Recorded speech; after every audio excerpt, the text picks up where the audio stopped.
From Country News, we want to thank you for subscribing. We value it very much.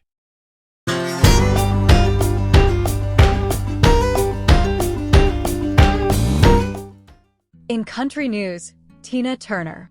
Did you know that Tina Turner was born on November 26, 1939 in Brownsville, Tennessee, United States?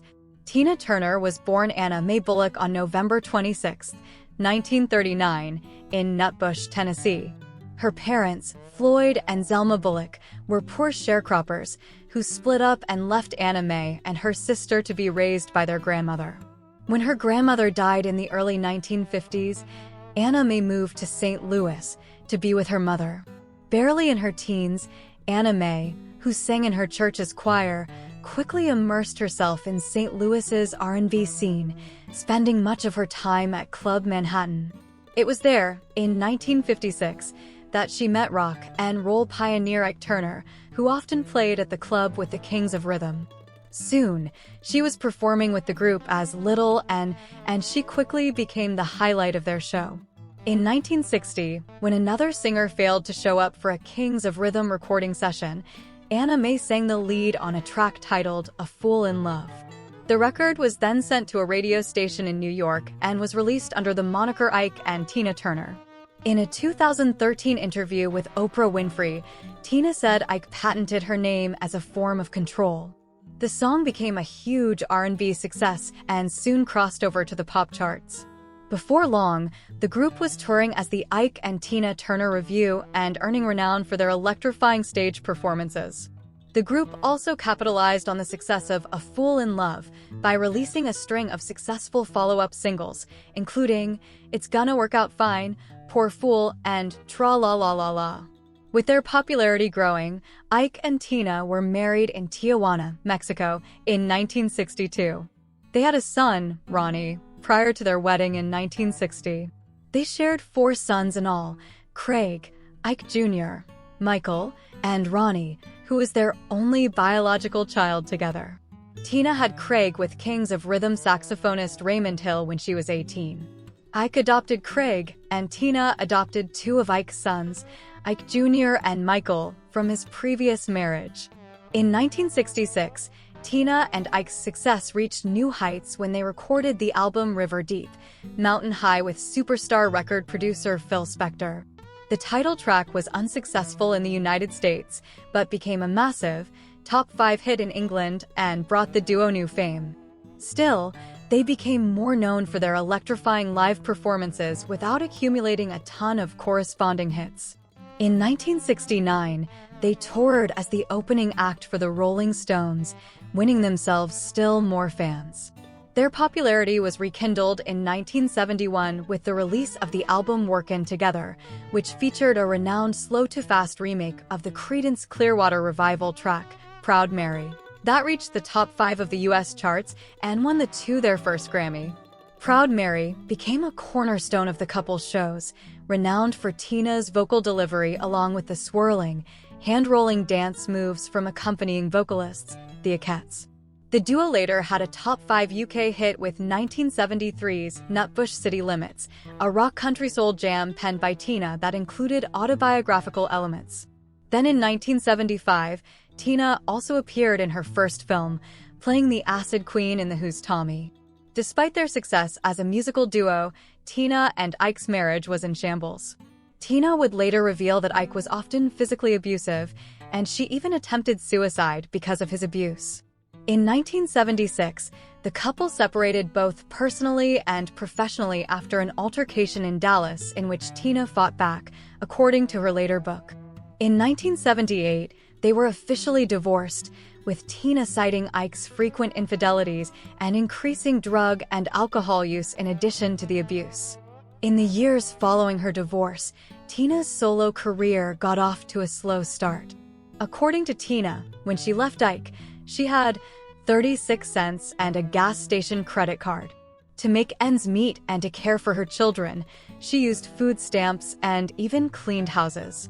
But she also continued to perform in lower-profile venues and made guest appearances on other artists' records, though not achieving any notable success initially. In 1983, however, Turner's solo career finally gained steam when she recorded a remake of Al Green.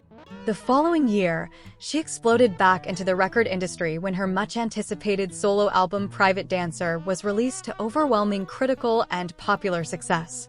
It went on to win 4 Grammy Awards and eventually sold more than 20 million copies worldwide. In 1985, Turner returned to the screen, starring opposite Mel Gibson in the film Mad Max Beyond Thunderdome, to which she contributed the #2 pop song, We Don't Need Another Hero. 1 year later, she published her autobiography, I, Tina, which would later be adapted as the 1993 film What's Love Got to Do with It, starring Angela Bassett as Tina and Lawrence Fishburne as Ike. Turner's soundtrack for the film, in which she redid classic tracks and offered up the new top 10 hit, I Don't Wanna Fight, would go double platinum, and both Bassett and Fishburne earned Oscar nominations for their performances. The year 1986 also saw the release of Turner's second solo album, Break Every Rule, featuring the fun, typical male. Chronicling unfulfilled desire with a too-brainy romantic interest, the track was yet another hit for Turner, reaching #2 on the pop charts. Tina Live in Europe followed in 1988 and won the Grammy for Female Rock Vocal Performance. Foreign Affair, 1989, which included the top 20 hit single, The Best, outdid Private Dancer in worldwide sales. The following decade, Turner released Wildest Dreams, 1996, featuring her cover of John Waite's Missing You and 24/7, 1999. She also made several recordings for film soundtracks, including the James Bond title song, GoldenEye, a UK top 10 hit, and He Lives in You, for The Lion King 2. In 1991, Ike and Tina Turner were inducted into the Rock and Roll Hall of Fame. Ike was unable to attend the ceremony, however, as he was serving time for drug possession. He eventually died of an overdose in 2007. In 2008, the iconic entertainer embarked on her Tina 50th anniversary tour, which became one of the highest-selling ticketed shows of 2008 and 2009. She announced that it would be her final tour and essentially retired from the music business save for occasional appearances and recordings. Turner nonetheless continued to be a luminary of the musical world, appearing on the cover of a 2013 Dutch Vogue that was widely shared. In 2013, news broke that 73-year-old Turner was engaged to her longtime partner, German record executive Erwin Bach. That July, they were married in Zurich, Switzerland, only months after Turner had gained her Swiss citizenship. She lived with Bach in Küsnacht near Zurich. In her 70s, Turner experienced several major health issues. 3 months after her marriage to Bach in 2013, Turner suffered a stroke. In 2016, she was diagnosed with intestinal cancer. The next year, she had a kidney transplant, and Bach was the donor. Returning to the spotlight in 2018, Turner was honored with a Grammy Lifetime Achievement Award, alongside other industry legends like Neil Diamond and Emmylou Harris, to open the year, an eventful one for the 78-year-old. That March, Turner revealed that she had forgiven her ex-husband for his abusive behavior years ago. As an old person, I have forgiven him, but it would not work with him, she said in an interview with the Times of London.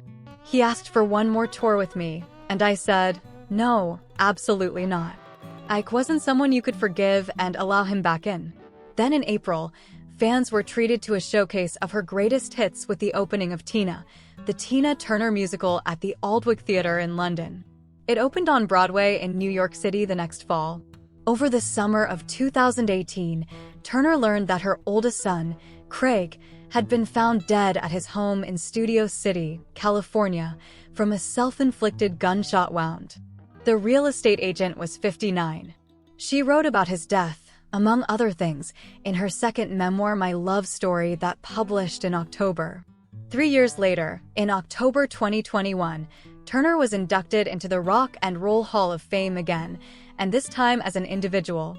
Early in the year, HBO released a biographical documentary called Tina that featured archival footage and interviews with Turner, Angela Bassett, Oprah Winfrey, and others.